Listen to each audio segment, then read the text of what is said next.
A loving community, seeking, serving, sharing Jesus. Good idea.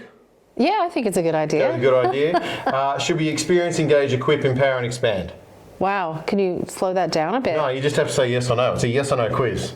Okay, it's like, yes, do you love your yes, children? Yes, of course. When I think about church and how we speak about church, often you hear similar language in sports clubs, don't you? Yeah. About expanding the fan base or engaging with community or something. What's the difference between, say, a sports community and a church community? Yeah, that's a good question, Justin, because what is similarities? I mean, it's that camaraderie, I suppose, that we know it's nice to be around people that feel the same way about something that you do. Because, like, with the sports team, I mean, you bleed whatever, red. Hawthorn. I grew up in Hawthorn. Gold and brown. Gold. Ew. Exactly right. See, that I pick. Women are like, that doesn't go with anything. Why would you do that? Yeah. Church or faith communities are built on people that are passionate about their faith, that want to experience it, engage with it, equip others to do it, empower others, and then actually expand. Yeah. So what is it over the years that has helped you stay in that space of wanting to tell others about Jesus, I guess?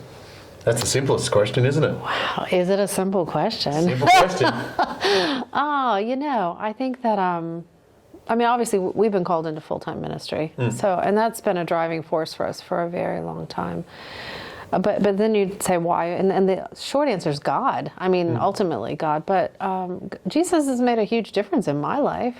And I've seen it work really well, and I've also seen the ugly side of it and stuff like that. But I think overall, I believe the tenets of the faith, and I think that when we believe something is true, which we're going to talk about in the next series, is worth sharing. I mean, I think Stan mentioned it in one of his sermons. He said something about you find a good restaurant or you find a good product. I'm a Toyota loyalist. I've driven Toyotas for a long time, and I go, who cares? But but because they've got good consumer reports and they're very reliable. You get a lot of your money's worth out of them. They hold their resale value. So if I can buy Toyota, I buy Toyota, right? Right. And so there's the loyalty, Yeah, no, and so not that the gospel is like that. I mean, that really brings it way down. Toyota's down here, and but it's life changing, isn't it? Yeah, and anything life changing is worth getting involved in, right? Yeah, exactly. And I think that it's hard, and especially I've said to people, I've used the word whiplash a lot, coming out of the COVID season, and the whiplash of trying to get back into what's our rhythm again? What is it's really not. What does Sunday look like is kind of the last thing on people's minds. It's like, what does work look like? What does family life look like? How do we go to school? All of those things. Yeah. And so churches across the world really, but certainly around Victoria, we've talked to a lot of churches who are struggling to get back into that rhythm and seeing people coming back to all of the services and that sort of stuff. But it's much more than that, isn't it? It's so much more than just that Sunday expression. Well, that's doing church versus being the church, don't you? Write that down, kids. And see, that was the big overarching umbrella. I think that the last series was over was the whole seeking to be, striving to be. Yes, striving to be. Yeah. A community, loving community. Seeking, serving, and sharing Jesus, Thank you. Gosh. The truth of it, right? Yeah, I mean, the gospel has been there and been very meaningful when life has thrown me curveballs that were decimating too routine, too life. A pandemic. And I'm not belittling the pandemic. Sure. But you've faced some pretty big stuff, and we've talked about. That was a lot more personal for me. This pandemic is, it's global. The whole world's dealing with it. None of us are being picked on with this pandemic. The reality is, and it's hit some people harder than others, obviously.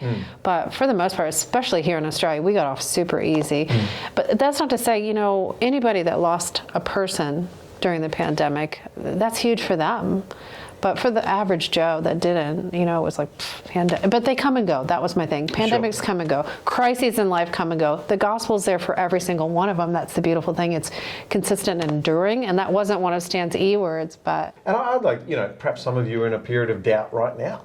This pandemic has knocked the wind out of your sails, and you're saying, where's God in all of this? And where's my community gone? And why doesn't it feel like it used to feel? And so coping through change is a really big part of this. Huge. You know what? I actually transition psychology is something that I just spend a lot of time of in my work, and really if I could show you the infographics that I use and show you the complex process that happens through a transitional phase, even a small transition, but it's equilibrium, big dip, and there's a lot of complex processes that go on to new equilibrium, and that's what's unsettling to people, especially if they get caught down in the bottom of that. And sometimes you go through that quickly. Well, this has been a very slow pandemic, so and it's still being drawn out, isn't it? And it's very similar to a grief process, so that's interesting. So this transition thing is why it's feeling so unsettling for everyone.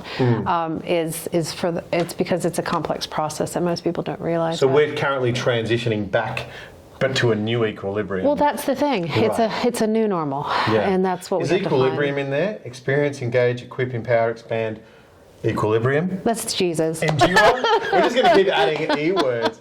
The next series that we're launching is pushing us through to Easter and beyond, and it's called The Truth. Easter. It's called The Truth. And I think there's a certain beautiful arrogance to the idea that we walk with the truth. Yeah. Is that part of what sort of separates us and makes it a complex conversation to have? Well, wouldn't people say, well, that's your truth? Sure. And see, that's the thing, is that we adopt our own truths and stuff like that. So yes, is it arrogant for us to say we have the truth?